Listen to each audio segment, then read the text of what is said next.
নমস্কাৰ বন্ধুসকল, মই হিৰেন। আজি এই ভিডিঅ'টো আগবঢ়াইছোঁ আপোনালোকক এই 2025 বৰ্ষৰ মাহটোত এই দুই ৰাশি ব্যক্তিসকলে কেনেধৰণৰ ফলাফল লাভ কৰিব তাৰে সম্পূৰ্ণ তথ্য আপোনালোকক আগবঢ়াইছোঁ। প্ৰথমে মোৰ এই চেনেলটো ছাবস্ক্ৰাইব কৰি ল'ব, যাতে মোৰ পিছৰ ভিডিঅ'বিলাক আপোনালোকে সহজে লাভ কৰিব পাৰে। লগতে মোৰ ভিডিঅ' যদি ভাল লাগে তেন্তে লাইক আৰু শ্বেয়াৰ কৰিব, কমেণ্ট কৰি আপোনালোকৰ মনোভাৱ প্ৰকাশ কৰিব। এতিয়া আহোঁ মূল বিষয়লৈ। সৰ্বপ্ৰথম পাৰিবাৰিক জীৱনৰ ক্ষেত্ৰত এনেধৰণৰ, যদি আপোনাৰ পৰিয়ালৰ যিকোনো সদস্যৰ সৈতে আপোনাৰ মতানৈক্য হৈছে তেন্তে এই মাহত ইয়াৰ অন্ত পৰিব আৰু আপোনালোকৰ পৰিয়ালত সুখ আহিব।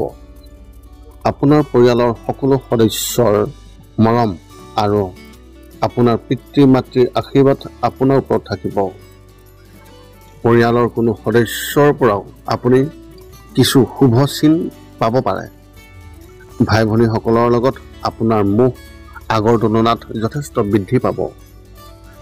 মাক দেউতাকৰ অৰ্থাৎ আপোনাৰ মা দেউতাৰ স্বাস্থ্যৰ প্ৰতি বিশেষ যত্ন লওক আৰু উপযুক্ত সময়ত তেওঁলোকক খাদ্য ইত্যাদি খুৱাবলৈ চেষ্টা কৰক। ল'ৰা ছোৱালীৰ বাবে অলপ চিন্তিত হ'ব পাৰে, কিন্তু তেওঁলোকৰ চঞ্চলতায়ো আপোনাক সুখী কৰি তুলিব। ব্যৱসায় আৰু চাকৰিৰ ক্ষেত্ৰত এনেধৰণৰ, এই মাহটো ব্যৱসায়ৰ ক্ষেত্ৰত খুবেই ভাল হ'ব আৰু আপুনি দিনক দিনে আগবাঢ়ি যাব পাৰিব। এই সময়ছোৱাত কিছুমান নতুন শত্ৰুৰ সৃষ্টি হ'ব পাৰে, যিয়ে আপোনাক ক্ষতি কৰিব পাৰে। গতিকে সদায় সজাগ হৈ থাকক আৰু বিশেষকৈ চৌপাশৰ প্ৰতি মনোযোগ দিয়ক, যাতে কোনো অশুভ ঘটনা নহয়। নিয়োজিত হৈ থকা ব্যক্তিসকলৰ বাবে এই মাহটো কিছু অসুবিধাৰ সৃষ্টি হ'ব পাৰে। গধুৰ কামৰ বোজাৰ বাবে আপুনি মানসিক চাপত থাকিব পাৰে। এই সময়ছোৱাত অফিচত আপোনাৰ বিষয়ে এটা ভুল ধাৰণা সৃষ্টি হ'ব পাৰে, যাৰ বাবে আপুনি সমস্যাৰ সন্মুখীন হ'ব পাৰে। গতিকে সদায় সহজে কাম কৰক, যাতে কোনো অসুবিধা নহয়। শিক্ষা আৰু কেৰিয়াৰ ক্ষেত্ৰত এনেধৰণৰ, এই মাহটো ছাত্ৰ ছাত্ৰীসকলৰ বাবে খুবেই ভাল হ'ব আৰু তেওঁলোকেও তেওঁলোকৰ ছিনিয়ৰসকলৰ পৰা সম্পূৰ্ণ সমৰ্থন লাভ কৰিব। এই সময়ছোৱাত আপোনাৰ অসম্পূৰ্ণতা যিবোৰ প্ৰজেক্ট, সেই প্ৰজেক্টবোৰ সম্পূৰ্ণ হৈ উঠিব আৰু পঢ়াৰ বোজা অলপ কমি যাব। অভিযান্ত্ৰিকৰ যিবিলাক ছাত্ৰ ছাত্ৰী আছে, তেওঁলোকৰ শিক্ষা গ্ৰহণৰ ক্ষেত্ৰত তেওঁলোকৰ কেৰিয়াৰৰ সম্পৰ্কে থকা সন্দেহৰ অন্ত পৰিব আৰু তেওঁলোকে এটা সুনিৰ্দিষ্ট সিদ্ধান্ত ল'ব পাৰিব। প্ৰতিযোগিতামূলক পৰীক্ষাৰ বাবে প্ৰস্তুতি চলোৱা ছাত্ৰ ছাত্ৰীসকলৰ বাবে অতি ধৈৰ্য বজাই ৰখাটো অত্যন্ত প্ৰয়োজন আৰু তেওঁলোকে ধৈৰ্য বজাই ৰাখিব লাগিব আৰু অধিক পৰীক্ষাৰ বাবে ধৈৰ্যৰে প্ৰস্তুতি চলাব লাগিব। এই মাহত যদি আপুনি ভালদৰে পঢ়া শুনা কৰে তেন্তে ভৱিষ্যতে ই অতি উপযোগী হ'ব। প্ৰেমৰ ক্ষেত্ৰত এনেধৰণৰ, এই মাহত আপোনাৰ পত্নীৰ সৈতে বা স্বামীৰ সৈতে কিছুমান বিষয়ত মতানৈক্য হ'ব পাৰে আৰু আপোনাৰ পাৰস্পৰিক সংঘাতৰ যি সমস্যা সেইবোৰ মুকলিকৈ ওলাই আহিব পাৰে। কিছুমান কথা থাকিব যিয়ে আপোনাক আশংকা কৰি তুলিব আৰু আপোনালোক দুয়োৰে ইজনে সিজনৰ ওপৰত আস্থা দুৰ্বল কৰিব পেলাব পাৰে। এনে পৰিস্থিতিত যদি আপুনি মুকলিকৈ কথা পাতে তেন্তে আপোনাৰ এই যি সমস্যা, এই সমস্যা অতি সোনকালে সমাধান হ'ব পাৰে, অন্যথা ই আৰু বেয়া হৈ যাব পাৰে। যদি আপুনি বিবাহৰ বাবে বিশেষ সম্বন্ধৰ সন্ধান কৰি আছে তেন্তে এই মাহত আপুনি এটা খুবেই ভাল খবৰ পাব বা ভাল ফলাফল পাব। ক'ৰবাৰ পৰা এটা ভাল প্ৰস্তাৱ আহিব আৰু সকলোৱে সেই প্ৰস্তাৱ বা সেই সম্পৰ্ক ভাল পাব। এনে পৰিস্থিতিত কোনো ধৰণৰ খৰখেদা পৰিহাৰ কৰি যিকোনো সিদ্ধান্ত ভালদৰে বিবেচনা কৰিহে ল'বলৈ চেষ্টা কৰক।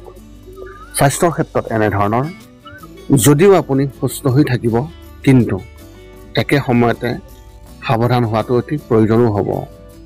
গধুৰ বস্তু তুলিলে সাৱধান হওক, কাৰণ আপোনাৰ মেৰুদণ্ডৰ বিশেষ সমস্যা হ'ব পাৰে।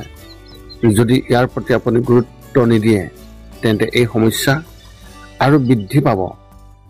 গতিকে আগতীয়াকৈ এই কথা মনত ৰাখিব। মানসিকভাৱে আপুনি এই সময়ত সম্পূৰ্ণৰূপে সুস্থ হৈ থাকিব আৰু কোনো ধৰণৰ চিন্তা নাথাকিব। প্ৰতিদিনে আপুনি নিজৰ মাজত এক নতুন শক্তি বিচাৰি পাব আৰু সেই অনুসৰি আপুনি কাম কৰিব। আপোনাৰ এই মাহত শুভ সংখ্যা হিচাপে 3 আৰু শুভ ৰং হিচাপে আপুনি এই মাহত মেৰুন ৰং ব্যৱহাৰ কৰিব পাৰে। মেষ ৰাশিৰ ব্যক্তিসকলৰ এক বিশেষ তথ্য আপোনালোকক আগবঢ়াইছোঁ। এই মাহত আপুনি আপোনাৰ দেউতাকৰ লগত কথা পাতি থাকোঁতে আপুনি বিশেষভাৱে সাৱধান হ'ব লাগিব। কাৰণ আপুনি কোৱা যিকোনো এটা কথাই তেওঁক অন্তৰত বহুত বেয়াকৈ আঘাত দিব পাৰে, কিন্তু তেওঁ আপোনাক কোনো কাৰণতে মুখ খুলি নক'ব। গতিকে এই বিষয়ে আগতীয়াকৈ সচেতন হোৱাটো অতি দৰকাৰ। সৰ্বপ্ৰথম পাৰিবাৰিক জীৱনৰ ক্ষেত্ৰত এনেধৰণৰ। এই মাহত আপোনাৰ পৰিয়ালত বহু বিষয়ত সংঘাত হ'ব পাৰে আৰু পাৰস্পৰিক মতানৈক্যও ওলাই আহিব পাৰে। এনে পৰিস্থিতিত ধৈৰ্য দেখুৱাব লাগিব আৰু মুকলি মনেৰে সকলোৰে কথা আপুনি শুনিব লাগিব আৰু শুনা উচিত। আপোনাৰ বয়োজ্যেষ্ঠসকলক উপযুক্ত সন্মান কৰক আৰু তেওঁলোকৰ স্বাস্থ্যৰ বিশেষ যত্ন লওক। আপোনাৰ ভাই ভনীসকল আপোনাৰ ওপৰত হতাশ হ'ব পাৰে। গতিকে আপুনি মনটো মুকলি কৰি ৰাখক আৰু তেওঁলোকে কোৱা যিবোৰ কথা সেই কথাবোৰক যথাযথ সন্মান দিয়ক। খং নিয়ন্ত্ৰণত ৰাখক, নহ'লে কথাবোৰ বেয়া হ'ব পাৰে। ব্যৱসায় আৰু চাকৰিৰ ক্ষেত্ৰত এনেধৰণৰ। ব্যৱসায় কৰা ব্যক্তিসকলে এই মাহত বহু নতুন সুযোগ পাব, কিন্তু আপোনাৰ গাফিলতিৰ বাবে সেইবোৰ আপোনাৰ হাতৰ পৰা পিছলি যাব। গতিকে হাতত থকা লাভ যাতে পিছলি নাযায় তাৰ বাবে সজাগ হোৱাটো অতি প্ৰয়োজন। কিছু ক্ষেত্ৰত আপোনাৰ লোকচানৰ সম্ভাৱনাও দেখিবলৈ পোৱা গৈছে। এই মাহটো নিয়োজিত লোকসকলৰ বাবে খুবেই ভাল আৰু তেওঁলোকে নিজৰ কৰ্মক্ষেত্ৰত প্ৰশংসা লাভ কৰিব। এই মাহটো চৰকাৰী বিষয়াসকলৰ বাবে নতুন অভিজ্ঞতাৰে ভৰা হ'ব আৰু তেওঁলোকে তেওঁলোকৰ জ্যেষ্ঠসকলৰ পৰা সম্পূৰ্ণ সমৰ্থন লাভ কৰিব। শিক্ষা আৰু কেৰিয়াৰ ক্ষেত্ৰত এনেধৰণৰ। স্কুলত অধ্যয়ন কৰা ছাত্ৰ ছাত্ৰীসকলে নিজৰ মাজত পঢ়া শুনাৰ প্ৰতি অধিক মনোযোগ দিব লাগিব, অন্যথা তেওঁলোকে বিফলতাৰ সন্মুখীন হ'ব পাৰে। উচ্চ শিক্ষা গ্ৰহণ কৰা ছাত্ৰ ছাত্ৰীসকলৰ মাজত এই মাহটো মেনেজমেণ্ট আৰু ইঞ্জিনিয়াৰিঙত অধ্যয়ন কৰা যিসকল ছাত্ৰ ছাত্ৰী তেওঁলোকৰ বাবে অতি ভাল হ'ব। প্ৰতিযোগিতামূলক পৰীক্ষাৰ বাবে প্ৰস্তুতি চলাই থকা ব্যক্তিসকলে এই মাহত অধিক কঠোৰ পৰিশ্ৰম কৰিব লাগিব আৰু অতি প্ৰয়োজন। যদি আপুনি শিক্ষা সমাপ্ত কৰি চাকৰি বিচাৰি আছে তেন্তে এই মাহত আপুনি বহু দিশৰ পৰা এক শুভ চিন দেখিবলৈ পাব আৰু আপুনি হয়তো ক'ৰবাৰ পৰা আপোনাৰ আকাংক্ষিত চাকৰিৰ বাবে অফাৰ পাব পাৰে। প্ৰেমৰ ক্ষেত্ৰত এনেধৰণৰ। বিবাহিত লোকসকলৰ সংগীৰ সৈতে মতানৈক্য থাকিব পাৰে আৰু তেওঁলোকৰ কেৰিয়াৰ আৰু পত্নীৰ মাজত ভাৰসাম্য ৰক্ষা কৰাত সমস্যাৰ সন্মুখীন হ'ব পাৰে। বহু সময়ত আপুনি নিজৰ কেৰিয়াৰত অধিক মনোনিৱেশ কৰিব, যাৰ ফলত আপোনাৰ সংগীৰ প্ৰতি হতাশাৰ সৃষ্টি হ'ব পাৰে। এনে পৰিস্থিতিত নিজকে উন্নত কৰি ৰখাৰ ক্ষেত্ৰত অধিক মনোযোগ দিলে উপযুক্ত হ'ব। স্বাস্থ্যৰ ক্ষেত্ৰত এনেধৰণৰ। বিশেষকৈ মহিলাসকলে এই মাহত নিজৰ স্বাস্থ্যৰ যত্ন লোৱাটো অতি প্ৰয়োজন। আপুনি আপোনাৰ শৰীৰত দুৰ্বলতাৰ অনুভৱ কৰিব পাৰে আৰু আপোনাৰ মানসিক স্বাস্থ্যও ভাল নহ'ব। এনে পৰিস্থিতিত আপুনি ফলৰ ৰস সেৱন কৰাৰ লগতে দৈনন্দিন জীৱনত আধা ঘণ্টা হ'লেও যোগাসনক অন্তৰ্ভুক্ত কৰক। যদি আপোনাৰ কম টোপনিৰ সমস্যা আছে এই মাহত ইয়াৰ সমাধান হ'ব পাৰে। যদিও মাহৰ দ্বিতীয় সপ্তাহত কিছু সময়ৰ বাবে মনত অস্থিৰতাৰ অনুভৱ হ'ব পাৰে, কিন্তু ই বেছি দিন নাথাকিব। আপোনাৰ এই মাহত শুভ সংখ্যা হিচাপে 8 আৰু শুভ ৰং হিচাপে আপুনি এই মাহত ধূসৰ ৰং ব্যৱহাৰ কৰিব।